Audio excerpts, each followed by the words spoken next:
You're listening to Magic Insiders with Dante Marchitelli and Jake Chapman. Step back, over Duran, shot is up. Oh! Banchero drills it. And a foul. Chance for a three-point play. Big-time Banchero. Jordan had it knocked away. A steal by Franz Wagner. To run out, to punch, and that might do it. Franz Wagner in the fourth quarter. Nothing like him. This is your daily destination for all the latest on the Orlando Magic. Over to Wendell. Now back to Jalen. He's going to try another three. He got another one. 40 seconds. Banchero, jumper. Woo! Splash! Magic Insiders is presented by International Diamond Center, your local diamond experts since 1981. And now, here are your hosts, Dante Marchitelli and Jake Chapman.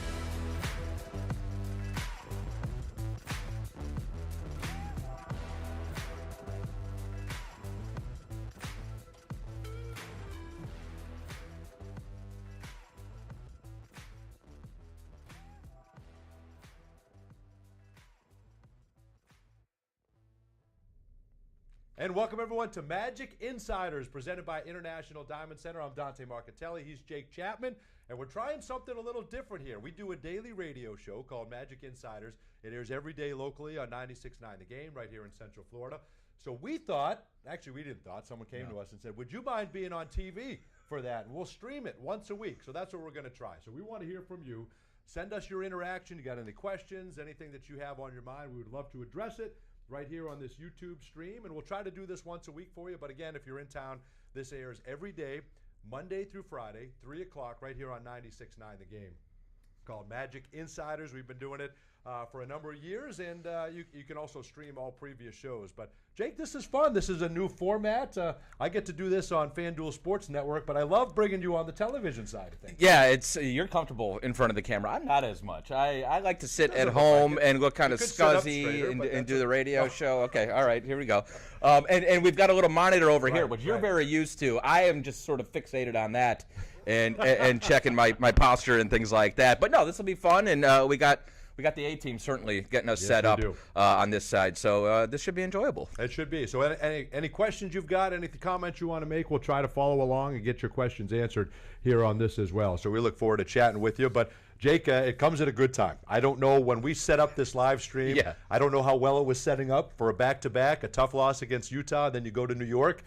You and I both knew we were going to win that game last night, but it did not set up well from a schedule standpoint to go to New York and beat the Knicks. So we get to talk about a terrific victory against the New York Knicks, and that's what we do kind of on the show, a little bit of a recap. And again, any comments, any thoughts you have from last night, would love to get to those. But you take down the Knicks 103-94. You're led by Cole Anthony with 24 points, 19 points from Wendell Carter Jr., and we got some fun stuff to play. Walt Frazier from MSG Network. We'll get his comments coming up momentarily, get his thoughts on that one last night. But how about Wendell Carter Jr. with 19 points, a couple of rebounds? He's been really good here his last 5 games. But this doesn't happen without Cole Anthony, Jake. And any time he goes back to Madison Square Garden, you know he's going to be ready. He had his mom sitting there courtside. He started now 5 times. He started a game at Madison Square Garden. He's averaging 17.6 points per game. He has those 24 last night, 7 rebounds, 4 assists.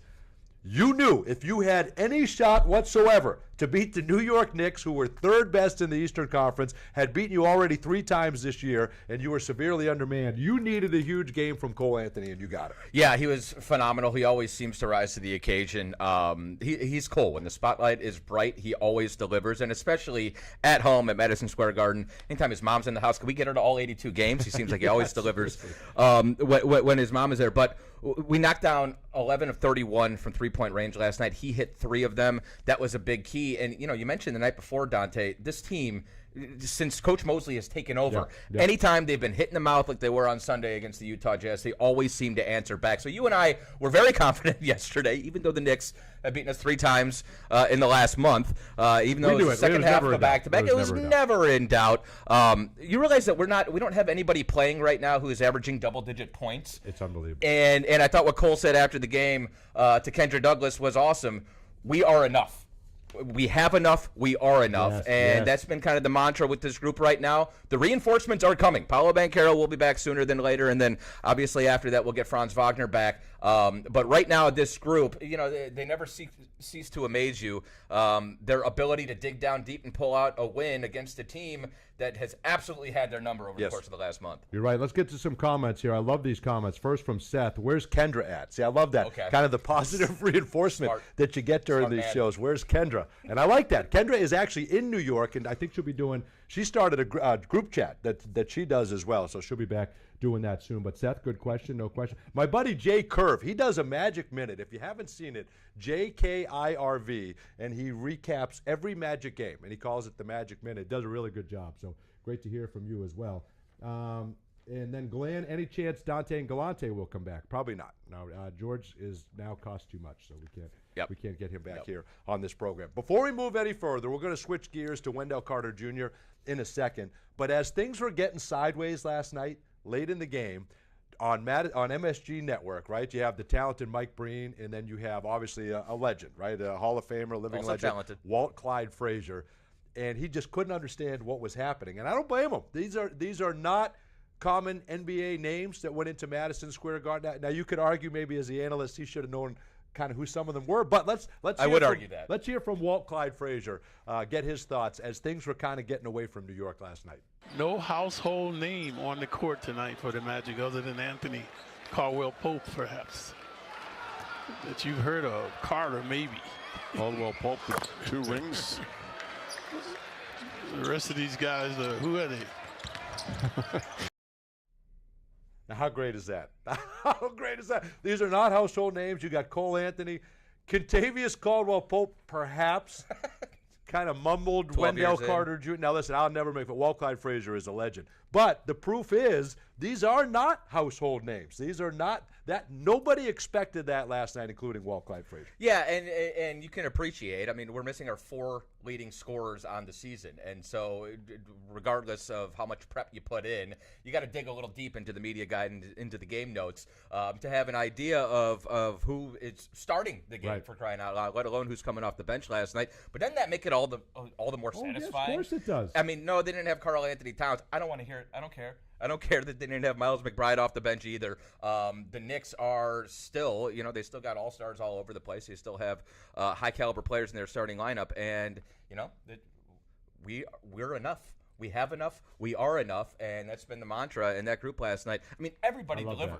Everybody who took the floor last night delivered and played a small role in that win. It was a great win. So let's move on then to Wendell Carter Jr. before we duck in a break. So since this is we're staying to our Magic Insiders radio format, we got about a 20-minute program here. So again, if you got any comments, and we got a lot about Paolo, wondering when Paolo's coming back, and certainly that's what we all want to know. I think we'll get the missile launch codes from NORAD before we know when Paolo will come back for an exact date. And that's any NBA player. That's just those things are all kept so close to the vest. But it feels like it's soon. It feels like it could be any day. So our fingers are crossed, and we're hoping that we're able to get Paolo back there soon, no question about it.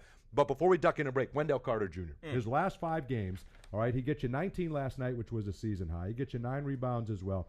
13.6 points, 6 rebounds his last 5 games. And what I thought was great, we're getting ready to do the post-game show last night with Bo Outlaw, and we found out Cole and Wendell were on the platform together. So the first thing Bo said is, this is going to be pure comedy. And he was exactly right. And it was a great listen with Wendell and Cole. But Wendell said, I'm kind of starting to get my swag back. And that is a dangerous thing. And I love what Cole called him, Humble Beast, because I think that's a great nickname. We start seeing some of those on T-shirts. But he said, I'm starting to get my swag back. And we all know this has not been the same Wendell this year that we've seen in years past, except for the last 5 games. How dangerous is it if he's starting to become the Wendell of old? Yeah, I mean, it was an adjustment. When Mo Wagner goes down, Wendell slides to that bench role, and obviously it's a different player than Mo Wagner, but we need that anchor as far as the second unit goes. We've seen offenses run through Wendell. You're very comfortable with the ball in his hands. He can play make a little bit for his teammates, but we need him to do the Wendell things. We need him to set good screens, we need him to rebound, and we need him to defend. And he's been shooting the ball, as you detailed, very well these last 5 games. Feels like he's settling into that role. and it's going to be a huge sort of stabilizing force, I think, as you start to get guys back, because there's going to be more changes. The starting lineup's going to change, second unit's going to change. Having Wendell play that role, I think, with the second unit will be a big key, and he's been certainly stepping his game up the last 5. Well, think about what that's going to mean down the stretch. And again, you're right, no Mo Wagner the rest of the way, so having him solidify that backup center position is going to be huge, and you need him to be aggressive offensively, and he was last night. He had a couple of big jumpers. He had 9 points in the fourth quarter. You don't win that game without his performance late against the New York Knicks, so that was very impressive. We're just getting started here on Magic Insiders. We've got much more coming your way. We want to talk about Jonathan Isaac. How good was he? By far his best game of the year. And also that other household name, maybe, Kentavious Caldwell-Pope. We'll get your thoughts on him as well. And the Magic have a big homestand coming up. But Magic fans, let's help Paolo Banchero, Franz Wagner, Jalen Suggs, and the rest of the team earn their all-star spots. The squad has been putting in the work all season. Now it's our turn to send them to the Bay Area. Visit OrlandoMagic.com/all-star to vote now and make it happen. Voting ends January 20th.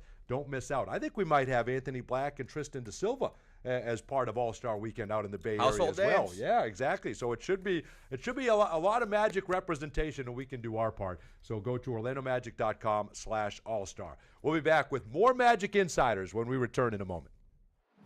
You're listening to Magic Insiders with Dante Marchitelli.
And welcome back, everyone, to Magic Insiders, presented by International Diamond Center. Dante Marchitelli, Jake Chapman, and you. We welcome your questions, your comments right here on Magic Insider live stream on the Orlando Magic YouTube channel. The Orlando Magic taking down the New York Knicks last night, 103-94. Let's get to our Call of the Game. Our Call of the Game is brought to you by Glip from Ring Central.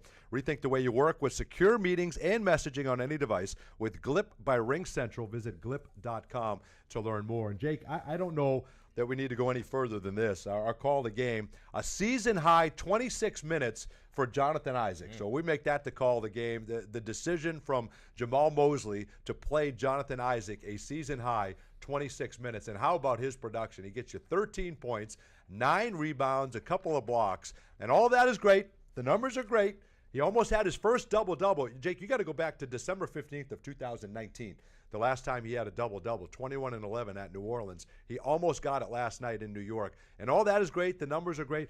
But his activity, his 4 offensive rebounds, everything that he did, dominating the glass, it was off the charts. In my opinion, that was the best performance of the season from J.I. Yeah, we played 38 games. He's played in 32 of them. So just being at this point of the season and having Jonathan Isaac available for, 90-something% of the games, that's a big step in the right direction. You're right. The minutes, as they start to creep up, we remember what it was at the end of last season, how many games he was closing out, the level of defense he's capable of playing and was playing not very long ago. And it's, he's been good this year, but certainly that last night, I think, especially until we get healthy, is the J.I. that we need or want night in, night out. The 4 offensive rebounds, we keep on talking about having to manufacture offense and how the defense and the activity needs to help the offense right now without your 4 leading scorers, and that's exactly what we're talking about. You're talking about turnovers, you're talking about offensive rebounds, you're talking about, if you can, figuring out a way to out-attempt teams night in and night out, and those 4 offensive rebounds, and all came in the first half, by the way, those were huge, and he gets 2 block shots, but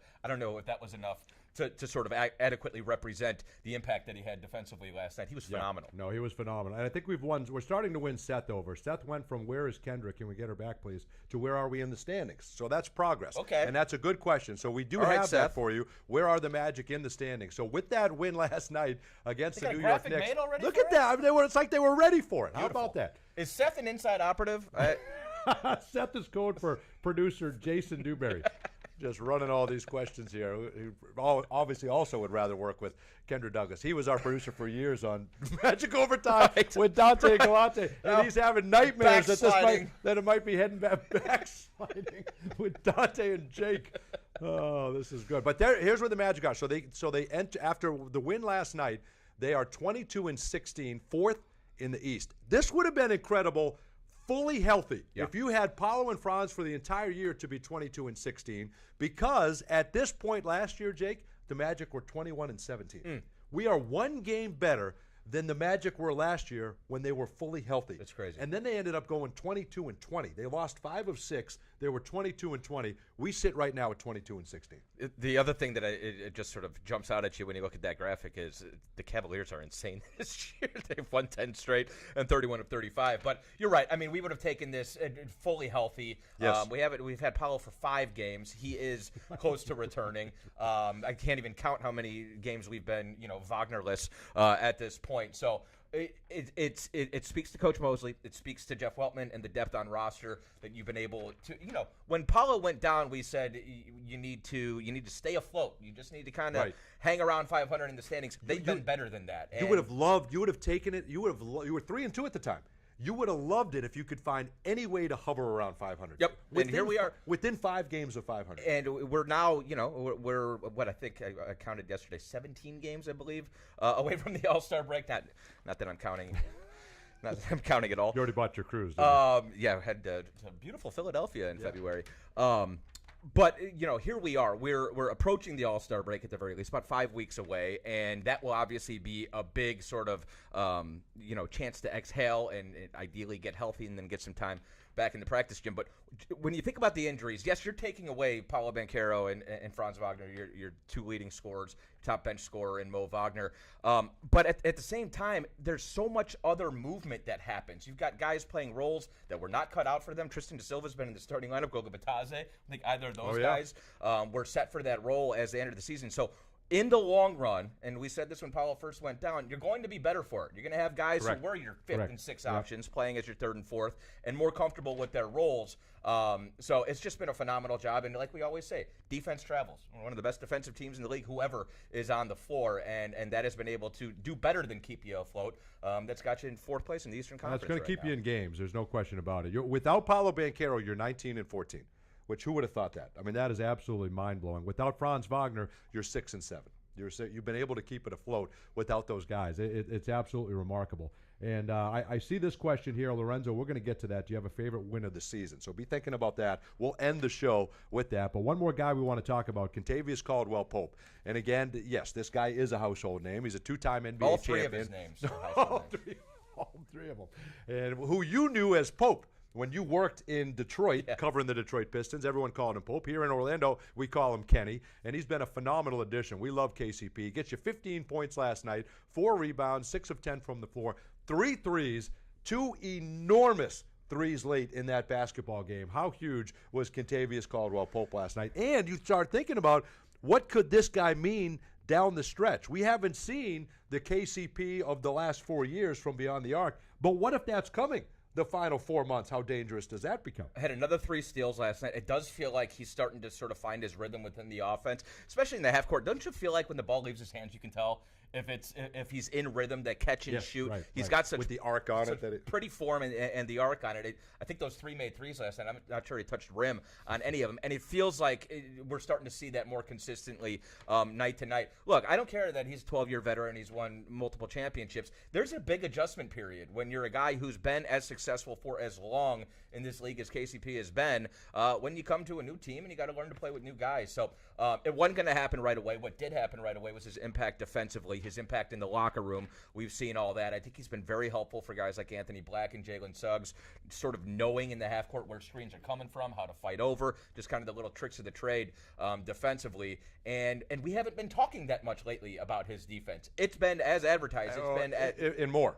Exactly. Absolutely. It's been as good. It's been everything you hoped for when you brought him in. The offense is starting to click a little bit, and that's going to be his role. Once you get healthy, floor spacing, catch and shoot threes, in transition, stopping on a dime and getting a three ball up. That's what he's here to do, and you're starting to see those percentages creep up, and that's a very good sign. Oh, it is a good sign. Nick, I see your comments. I see your nickname ideas. Keep workshopping that. I'm not going to repeat probably all of them, but keep workshopping some of the German nicknames that you'll have for our guys. Okay. But anyway, yeah, keep workshopping that. But as you start thinking about your favorite win of the season, Jake, do you have one? Last night was great. Last night is up there. You didn't expect to go into New York and beat a team that had not lost 3 consecutive games all year.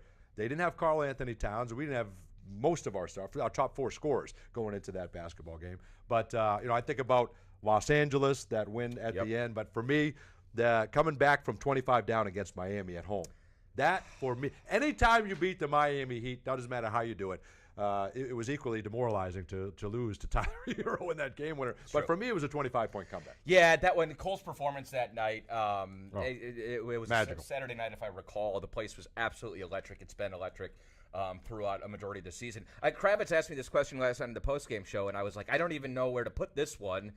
Because we've had so many wins sort of like that, right? Right. What have we won? 8 or 9 games, I think, where we've been trailing at halftime? 8, second most in the NBA. So I put it on my Rushmore. I put last night on my Rushmore of best wins of the season, and that's season. Okay, not ever, but season. No, okay, gotcha. Just on the season. That's up there. I mean, we're talking about Los Angeles. We haven't even mentioned Paolo's 50-point game for crying out loud. Right. They've had so many great performances, especially at home. I think. Yeah. That, at the very least, is one of my top 2 road wins of the season, because you got to throw the Los Angeles game in there as well. No doubt. It's been this team, anytime you're thinking about counting them out, think twice, because when their backs are against the wall, they always come out swinging, and that's what I love about this group. Well, we're getting comments. Karen loves Trevelyan Queen. He was great last night. He gets minutes. He had 11 points in the loss to Utah. So everyone contributing. And, so we'll keep doing this. So we love these comments. Keep them coming. We'll try to get to as many as we can. I want to kind of give an update here on what the Magic have done. As part of the Assured Partners Community Assist, for each Magic assist during the 24-25 season, AP will donate $10 for Who We Play For, whose mission is to eliminate preventable sudden cardiac death in the young through affordable health screenings, AED placement, and advocacy initiatives, raising awareness for sudden cardiac arrest prevention. So that is 905 assists on the season. So if my math is right, $10 an assist, that's $9,050. Is that accurate? Sounds right. Okay, yeah. What are you asking me for? I don't know. You went to Ohio State, you know math. I have no idea. So that's an unbelievable. So great job by Assured Partners, and we love that. That is an incredible number. That's great. $9,050. And let's get you our upcoming games. Look ahead as we close out. This is powered by Ticketmaster, and this is what it comes down to, Jake. After that big win against the New York Knicks, you now have a 3-game homestand. And the schedule makers did an unbelievable job helping you out, right? All you have to do is go through Anthony Edwards, Giannis Antetokounmpo, and Joel Embiid. 3 games in 4 nights. You have a back-to-back beginning with Anthony Edwards in Minnesota on Thursday. Minnesota, they're taking some harpoons right now, so they're going to be locked in. Anthony Edwards is not enjoying the success that he did last year. We owe Milwaukee, and that'll be a pretty tough back-to-back, but superstar power certainly this weekend at the Kia Center, and who knows, maybe we're starting to get right. It'll be good to play those guys at home at the very least. Yes, it will. You can go to OrlandoMagic.com and get your tickets. Jake Chapman, you can hear all season long on 96.9 The Game, the radio voice of the Orlando Magic. They'll have all those games on 96.9 The Game, and we'll have them all on the telecast on FanDuel Sports Network. David Steele, Jeff Turner, and Kendra Douglas. Great to have you all, and we'll do it again. We'll see you next week for another edition of Magic Insiders on our YouTube Orlando Magic live stream. Looking forward to it. We'll talk to you next week.